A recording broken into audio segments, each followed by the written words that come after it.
El sombrero de paja. Aquel sábado en que, como de costumbre, se habían levantado las compuertas al río angustioso de la mendicidad ambulante, caminaba por las aceras un limosnero ciego, la mano apoyada en grueso bastón, la otra en el hombro de un niño como de 10 años de edad. Este ciego era muy semejante a todos los que padeciendo igual infelicidad se dedican al pordioseo. Su pequeño guía se habría confundido también con la legión de arrapiezos que ofician como lazarillos, a no ser por dos hechos que le daban un aire peculiar: iba tocado con un sombrero de paja y era tuerto. Como la moda ha dejado arrinconados esos adminículos que antes fueran complemento indispensable en el vestido de los pisaverdes, el sombrero de paja impresionaba no sólo como un anacronismo, sino que producía la sensación de algo radicalmente incompatible encajado en aquella cabecita desmelenada. Bajo el alero barroco de aquel vestigio de pasadas elegancias sombreriles, atisbaba el nácar sucio del ojo embrionario, como una moneda de plástico incrustada en la cuenca rojiza, como enorme pupila de gelatina mirando en una sola dirección.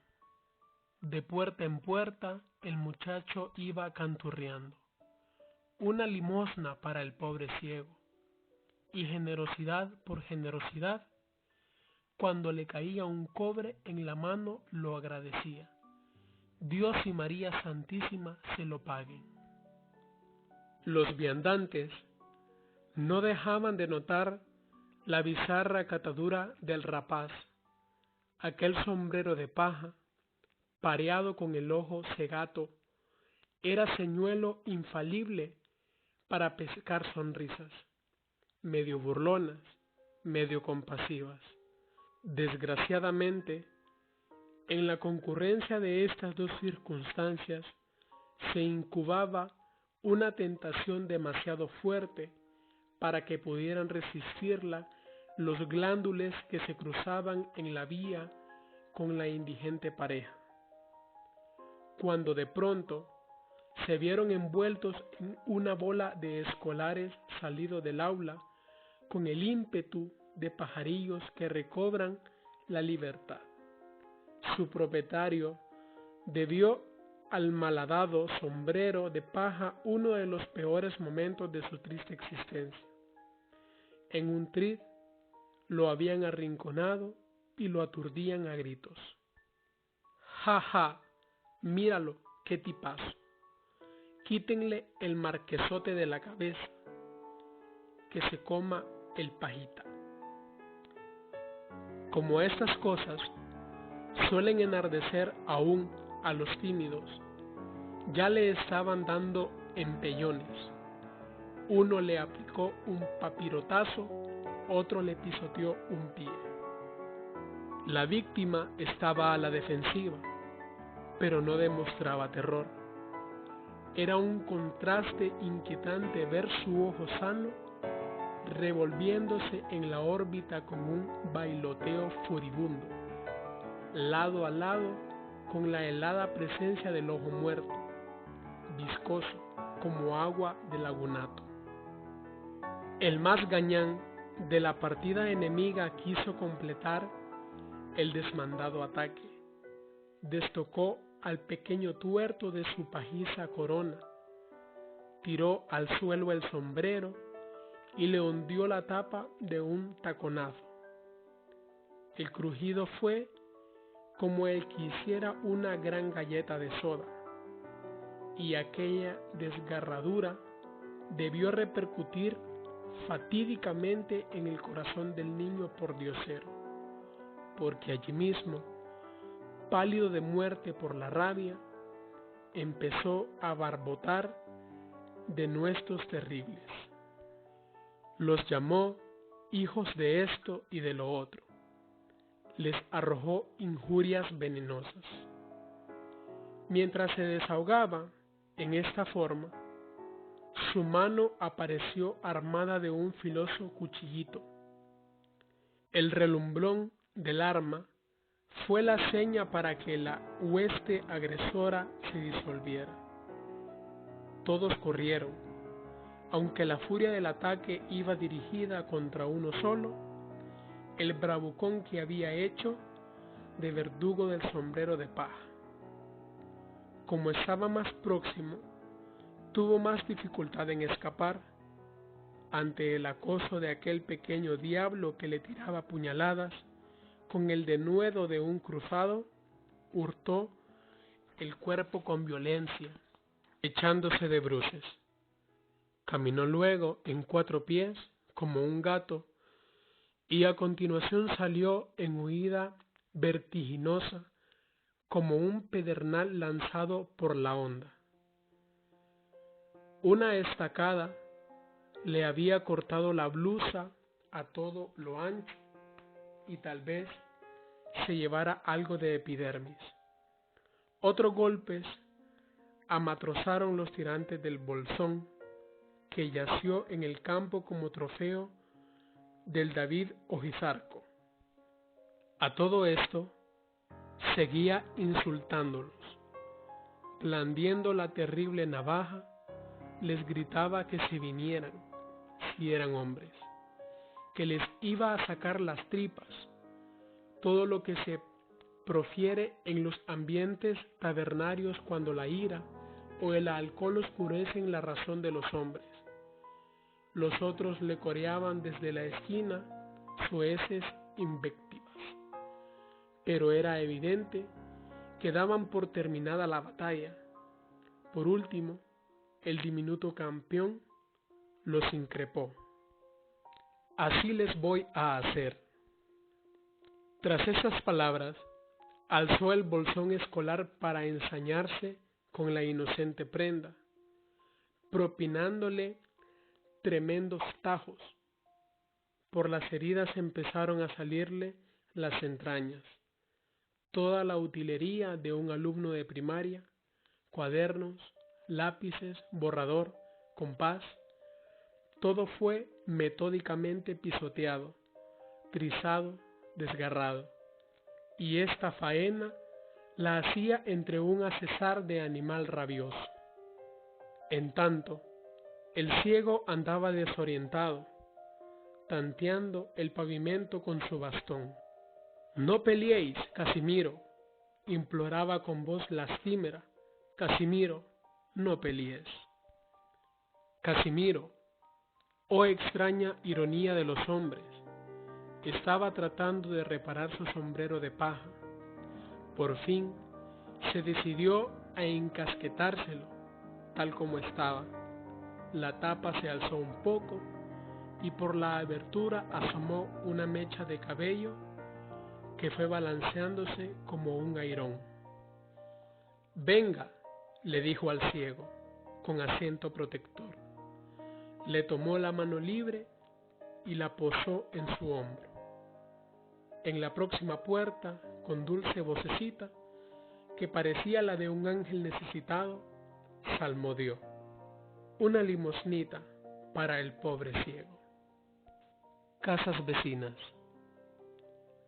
Las 2 casas habían establecido una vecindad especial, determinada por el sello peculiar de aquella ciudad que sube siempre como en busca de aire respirable.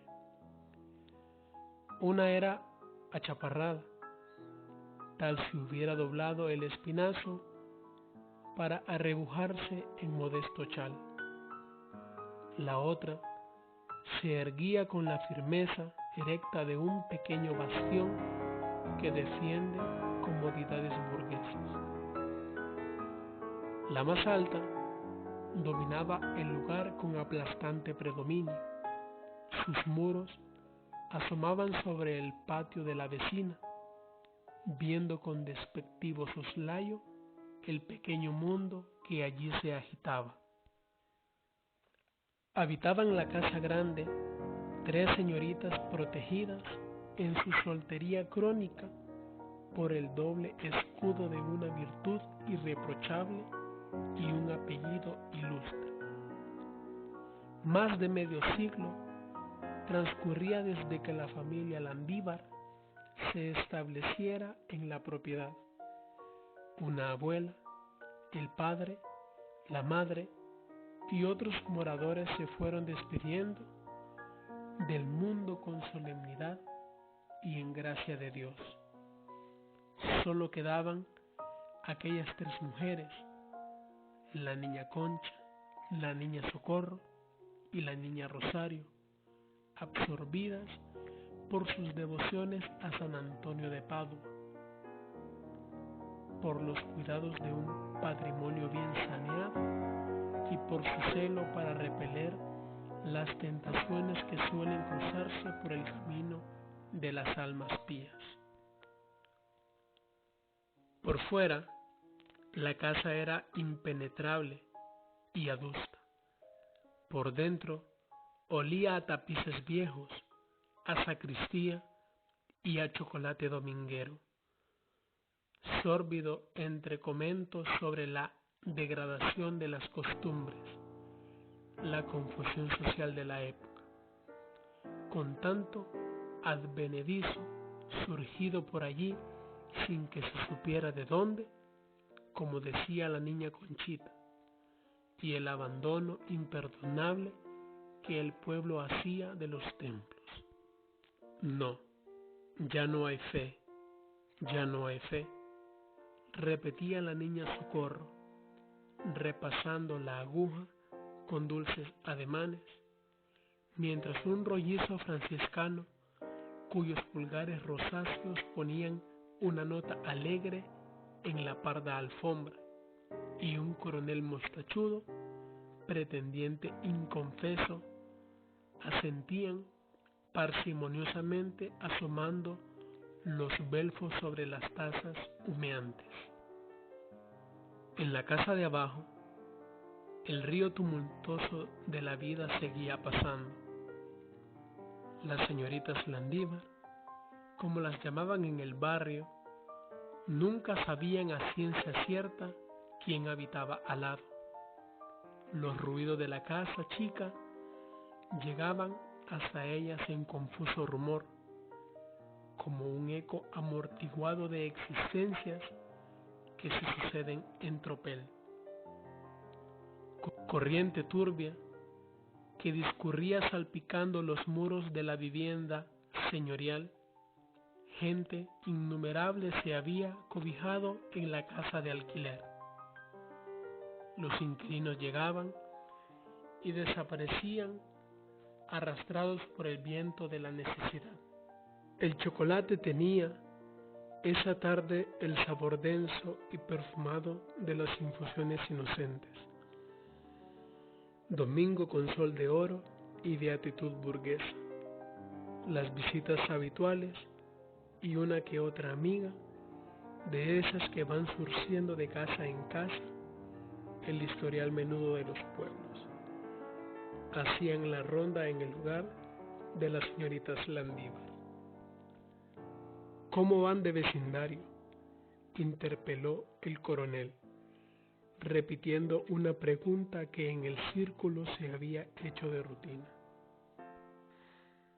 Como siempre, que se trataba de cosas serias, la niña Concha tomó a su cargo la respuesta. Mal, sentenció con voz seca, cruzando con sus hermanas repentinamente serias una mirada de aturdimiento. Han llegado 2 mujeres, agregó la niña Socorro, con los ojos bajos, que al parecer llevan una vida desordenada. Hubo una pausa inquieta, queda, muy queda. La cola del diablo se había arrastrado por la alfombra. Habría que hacer algo, se podría intervenir. No es buena la vecindad del maligno, sugirió el franciscano, con acento que destilaba azúcar celestial. La situación quedó planteada en esos términos. Dos golondrinas venidas de ignoto horizonte se habían aposentado junto al bastión de la virtud, que era la casa de las señoritas Landívar. Las traía un hálito de pecado, eran mensajeras de lo mundano, enviadas del aquelarre. Los días siguientes fueron de prueba para las tres vírgenes.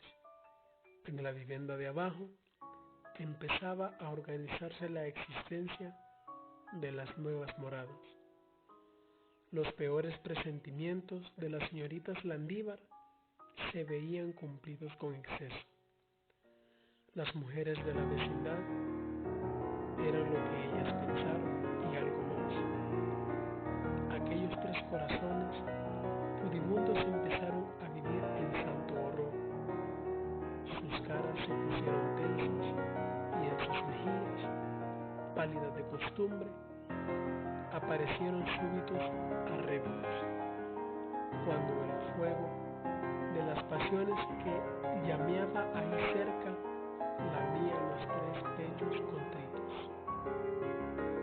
Pálidas de costumbre, aparecieron súbitos arreboles, cuando el fuego de las pasiones que llameaba ahí cerca lamía los tres pechos contritos. Nunca las conveniencias se vieron peor tratadas. Nunca el vicio se arrastró tan cerca del pudor. Los oídos atónitos de las tres célibes recogían toda suerte de ecos inauditos, risas estridentes, chocar de cristales, voces entrecortadas por ardor culpable, murmullos sordos del hombre que se insinúa, y de cuando en cuando negativas fementidas: déjeme usted, déjeme usted, dichas por una mujer que está a punto de entregarse. Cuanto más capitoso era el vaho carnal que ascendía de abajo, arriba se multiplicaban las presas. Crujían los rosarios bajo el apretón de la fe temerosa. Se despabilaban las velas del altar. Sobre todo la niña Rosario, la menor de las hermanas, daba muestras de la mayor turbación. Tal vez por más piadosa, tal vez porque en su corazón aleteaban todavía dulces sueños primaverales, que no agotaron ni la vida claustral ni el peso agobiante del escapulario. En sus noches de virgen, desamparada soñaba que algo fascinador y terrible la ceñía toda, sorbiéndole con el aliento la vida. Despertaba en sobresalto, oraba, apretando una medalla contra sus senos cálidos. La providencia ha querido poner frente a nosotros ese cuadro de perdición. Ella también proveerá el remedio. Hay que soportar esto con paciencia cristiana.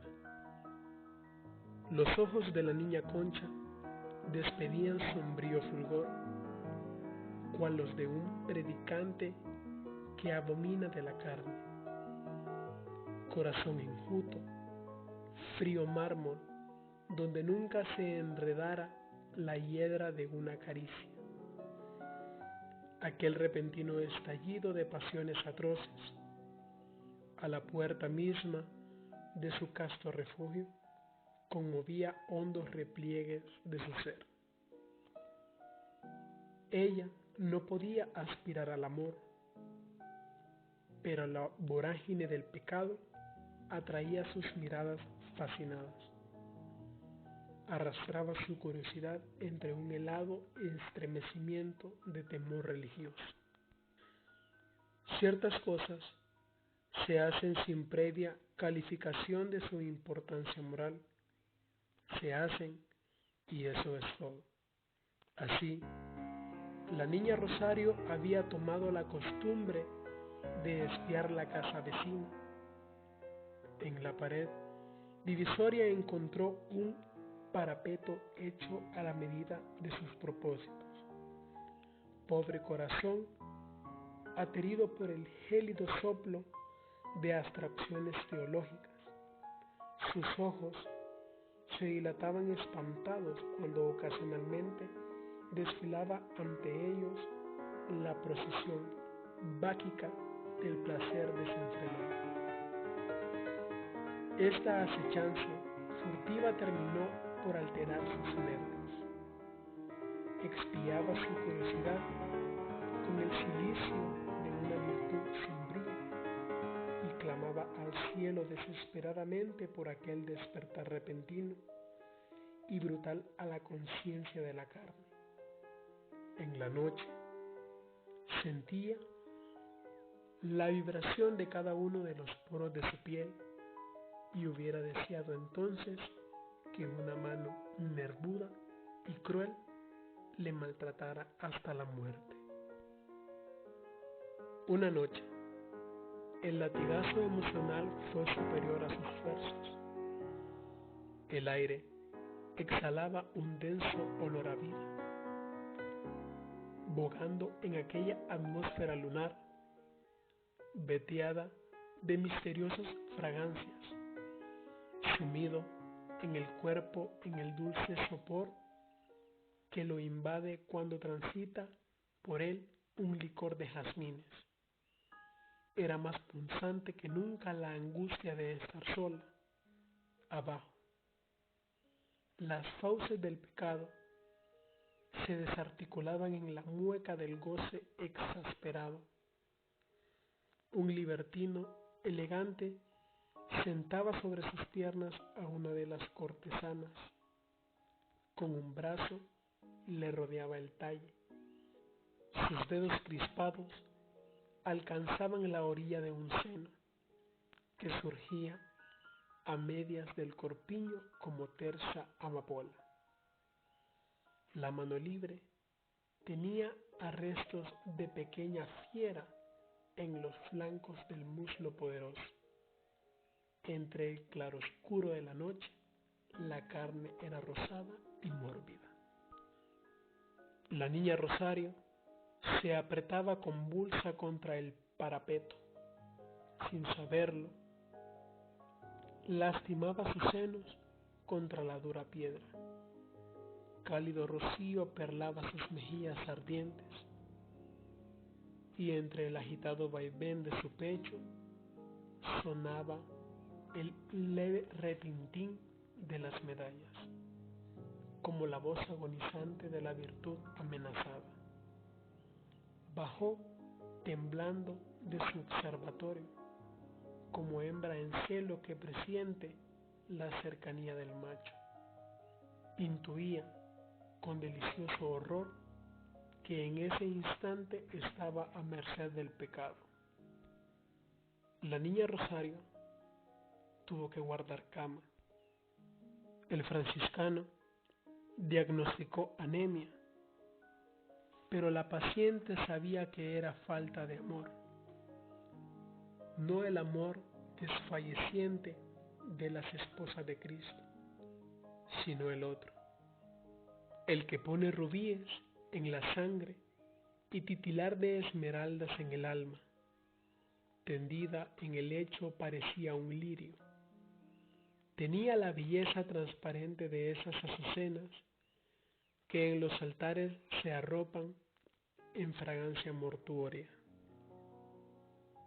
Esta niña necesita tranquilidad, mucha tranquilidad, afirmaba el coronel, que le había tomado tremenda ojeriza a las vecinas de al lado. La autoridad debe intervenir para acabar con ese escándalo de abajo. Caminos misteriosos de la virtud. La austera niña Concha se negaba a tomar ninguna acción contra las moradoras de la casa contigua. Esa negativa parecía insólita, lo mismo al incorruptible militar que al venerable padre, pero la niña Concha tenía un quemante secreto.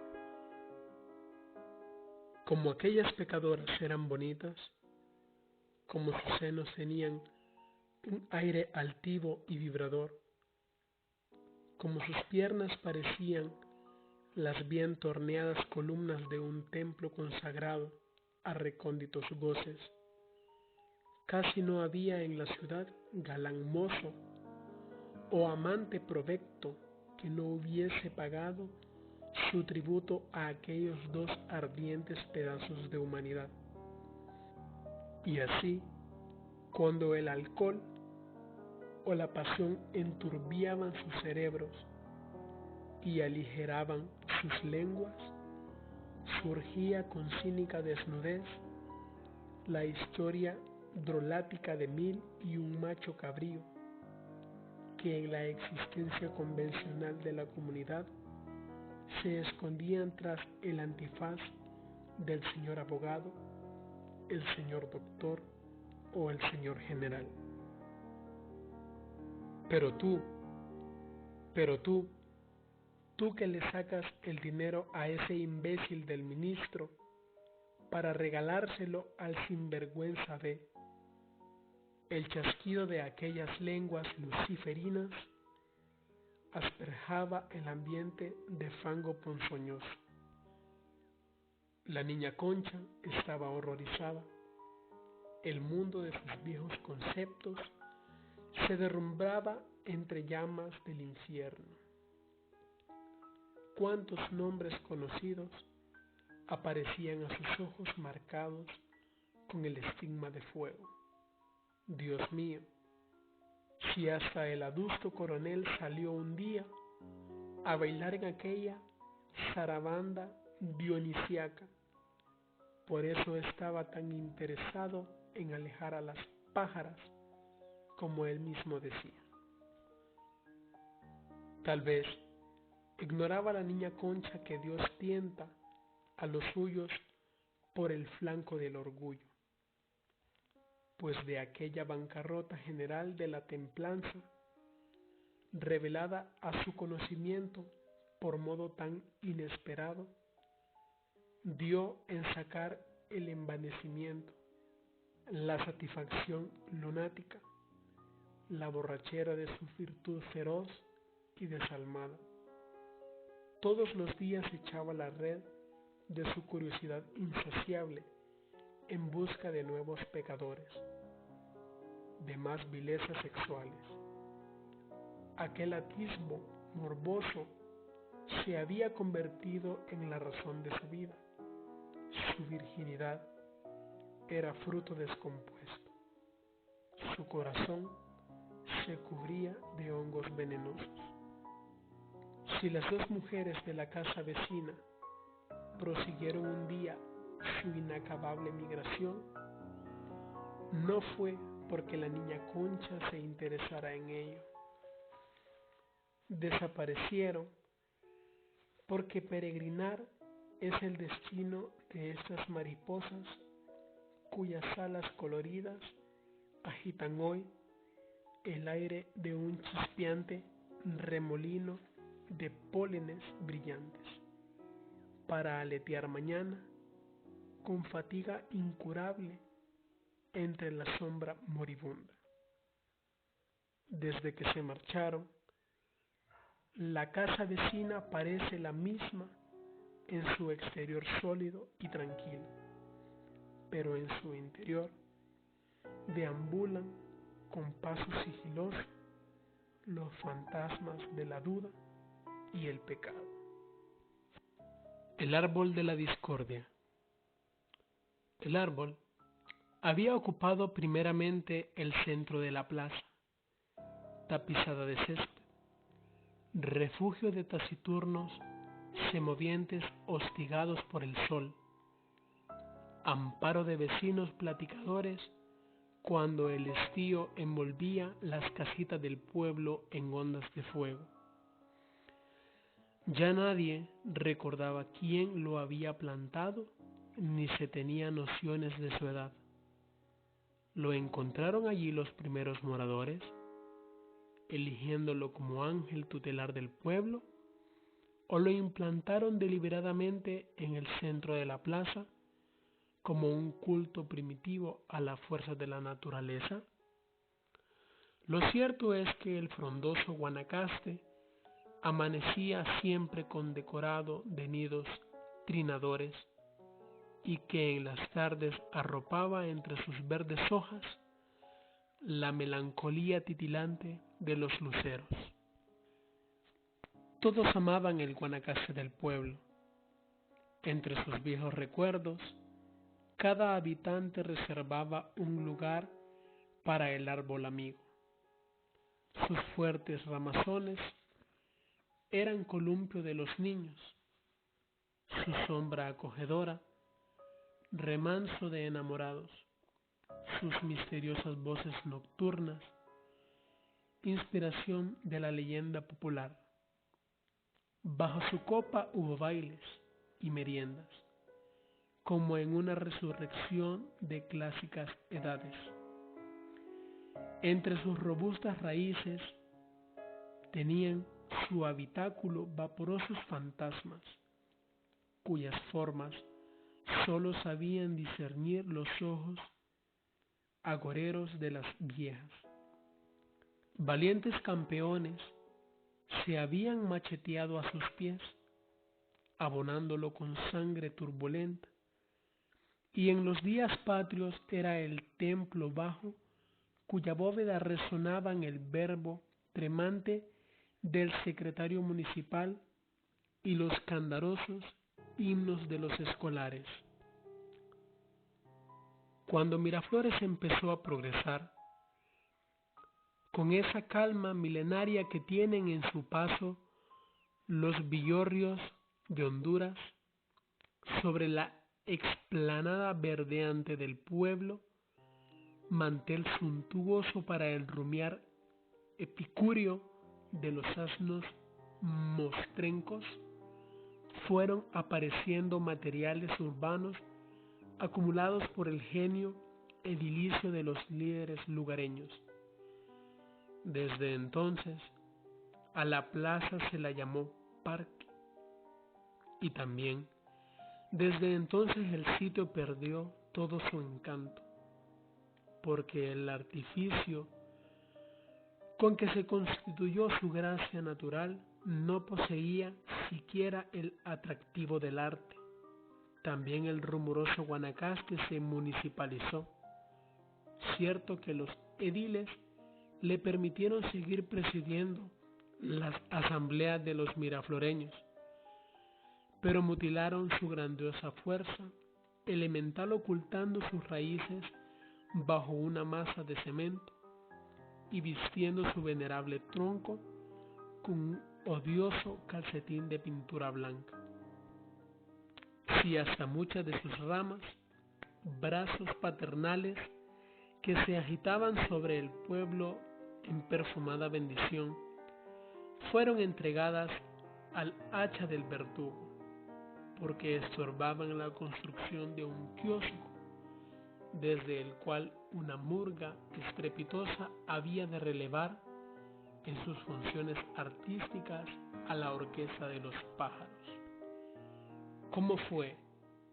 ¿Por qué proceso inadvertido el Guanacaste llegó a ser un elemento actuante en las pasiones miraflorales? Estas cosas son difíciles de precisar, pero es lo cierto que, con el tiempo, los sentimientos de las gentes en torno al árbol experimentaron un cambio notable. Ya no era amado por todos. Unos lo odiaban con el rencor de sus instintos mal disimulados, y otros se habían constituido en sus defensores, menos por afecto que por la necesidad de encontrar un pretexto para aborrecer la facción contraria.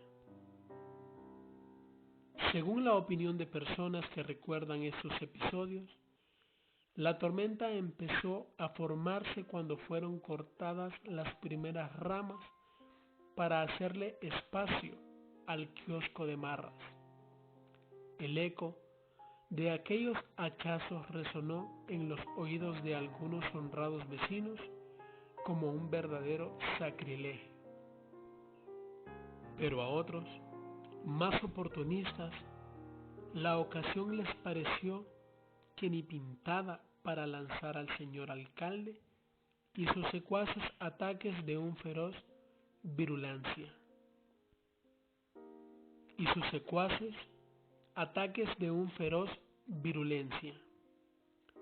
Los poetas de la oposición dieron en entonar loas al árbol representativo de nuestra libertad. Los historiadores del mismo bando publicaron sesudos trabajos sobre los posibles orígenes de aquel majestuoso representante del reino vegetal, y los naturalistas de lavandería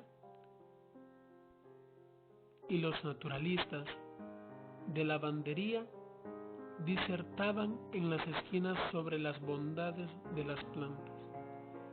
Cada ataque de los adversarios encontraban en el señor alcalde y compañía, a quienes ya se designaba como el grupo de los arboricidas, la consecuente respuesta.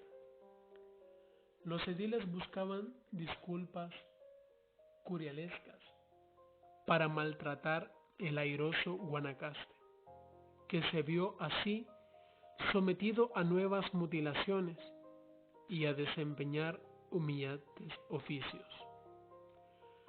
como el de poste de telégrafos. En el tronco robusto empezaron a aparecer señales sospechosas, indicadoras de que agentes pagados por los señores del ayuntamiento procuraban dañarlo para debilitar sus fuerzas vitales.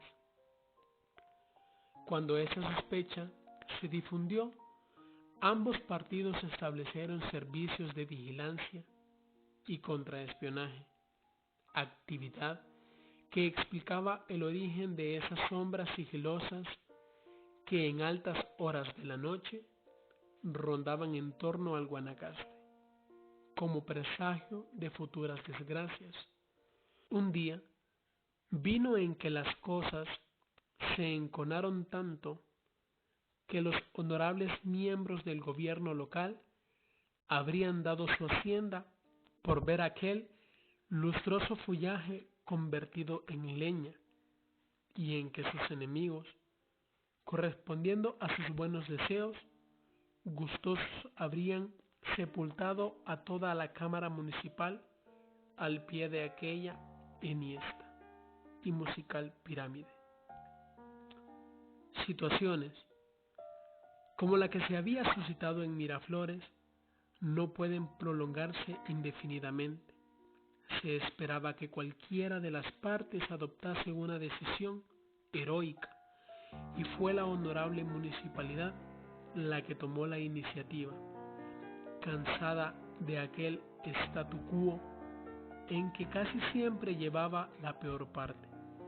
Después de haber circulado una sangrienta caricatura en que el señor alcalde aparecía una implacable contorsión homicida en el rostro, hendiendo con un hacha el corazón del Guanacaste, que bañado en lágrimas le suplicaba misericordia. La corporación decidió actuar. En la junta extraordinaria celebrada al instante, durante la cual se habló de irrespeto a la autoridad y de propósitos subversivos, se aprobó emitir un acuerdo disponiendo que, en consideración a los mosquitos y otras plagas, en consideración a que las raíces del susodicho Guanacaste están destruyendo el parque, etc., etc., el tronco del coloso fuera cortado al ras y sus raíces extirpadas para siempre jamás. A través de su historia, Miraflores había gozado de una tranquilidad patriarcal. En verdad, existieron antagonismos políticos y diferencias personales, y es verdad también que en más de un día de feria, cuando el alcohol de caña hacía girar los cerebros en torbellinos de locura, relucían los machetes y rasgaban el aire de las balas de los 38. Pero esos eran incidentes propios de cada pueblo de la comarca. Sobre estas discrepancias, sin mayor hondura, los moradores de Miraflores sabían mantener la unidad social y se regían por notorios sentimientos de fraternidad. Las ponzoñas de la política habían respetado sus corazones, no obstante el proceso de degeneración moral dirigido y estimulado desde la metrópoli.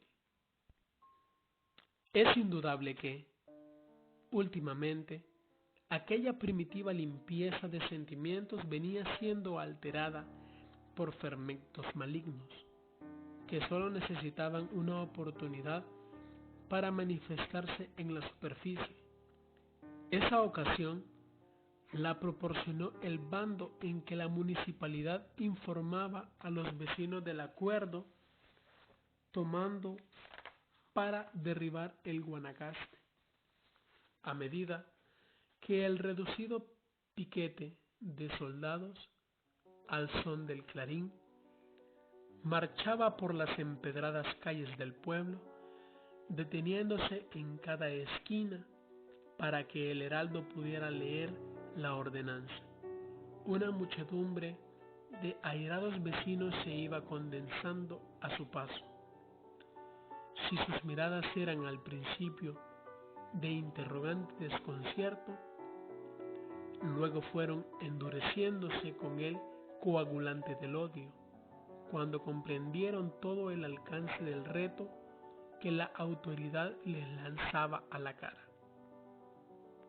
Había en todos aquellos pechos un sordo crepitar de pasiones contenidas, que al fin estallaron en imprecaciones proferidas contra aquellos a quienes llamaban bandidos opresores del pueblo.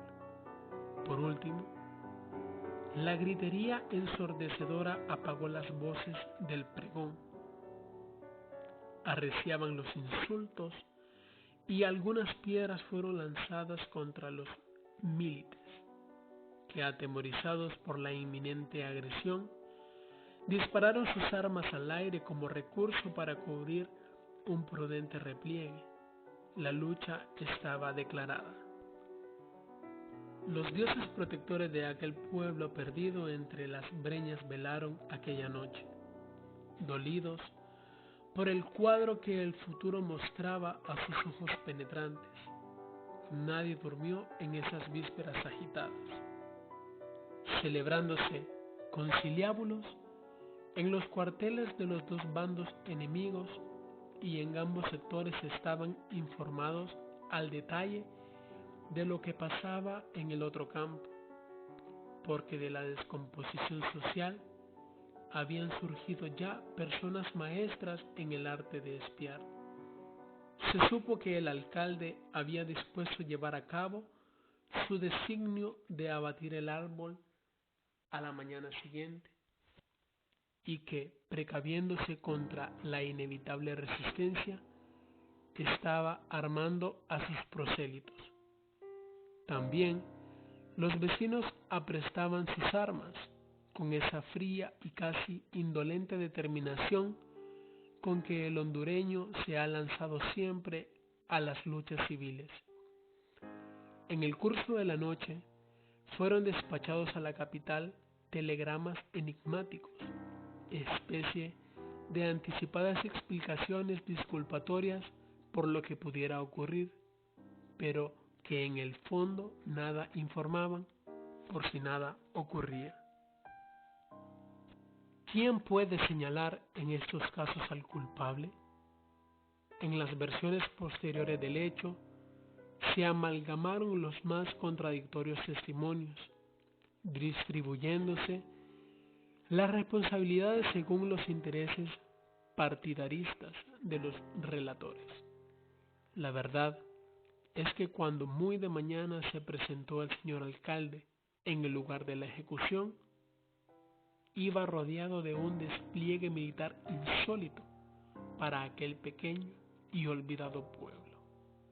Aquí y allá se diseminaba el vecindario en pequeños grupos que se revolvían en una torva expectativa. Cuando soplaba la brisa, la copa del Guanacaste se balanceaba en un dulce rumoreo y una lluvia de fino rocío se desprendía de lo alto, tejiendo en el espacio un brocado de cuentas relucientes. Como el alcalde quería rodear el acto de todas las formalidades posibles, ordenó que se diera lectura al edicto condenatorio. La última palabra se perdió en un mar de silencio y por un momento todos estuvieron indecisos. Pero la autoridad ya no podía echar pie atrás. El alcalde gritó: "A ver, don Próspero, proceda inmediatamente". Don Próspero, el verdugo, hubiera dado en ese momento su sueldo del mes a cambio de que lo sustituyeran en aquel maldito trabajo. Su tímido ademán de moverse fue cortado por una gritería en que por fin estallaba el descontento. Insultos y juramentos cruzaban el aire. Instintivamente la gente se arremolinó en torno del árbol, ofreciéndose como una muralla viva. Un momento, se oyó vociferar: "Que hable don Martín". El parlamentario, uno de esos jóvenes cuyas aspiraciones juveniles terminan en oscuro bachillerato y que esconden su desencanto en rincones provincianos, se adelantó hasta enfrentarse al munícipe. Estaba tranquilo y decidido. "Vea, señor alcalde", expresó con calma, "es mejor que desista. El pueblo se opone a que usted corte ese árbol y es preferible dejarlo porque puede ocurrir una desgracia". Rojo de ira, el alcalde le gritó en la cara: "Vea, papito, aquí soy yo la autoridad y a mí no son estos pencos quienes me van a meter miedo. A ver, don Próspero". Ni siquiera el señor cura, que estaba siendo de amigable componedor entre las dos facciones, pudo decir enseguida quién rompió el fuego. Sabía que las primeras víctimas habían sido el bachiller y el alcalde, pero en general sus nociones de las circunstancias de la tragedia eran muy confusas. El choque fue un estallido de furia horripilante. Tiros de fusil y de revólver crepitaban despertando ecos de pánico. El ruido metálico de los machetes anunciaba la muerte y por toda la plaza se difundía el olor acre de la pólvora. En realidad, el grupo de combatientes no era muy grande, porque una mayoría de los asistentes huyó de la escena acicateada por el terror. Quedaron en la palestra los más arrojados o aquellos que ya no podían rehuir el ataque mortal. Algunos plomos se incrustaron en el tronco del árbol. El zafarrancho de Miraflores tuvo eco en la capital. Los diarios publicaron distintas versiones del suceso, de acuerdo con sus tendencias. El gobierno despachó fuerzas para imponer el orden, y tras ellos se representaron agentes políticos encargados de investigar los hechos para explotarlos en la forma más provechosa. Ciertamente, 10 muertos y otros tantos heridos eran precioso instrumento en manos de las camarillas dedicadas a promover el odio entre hermanos.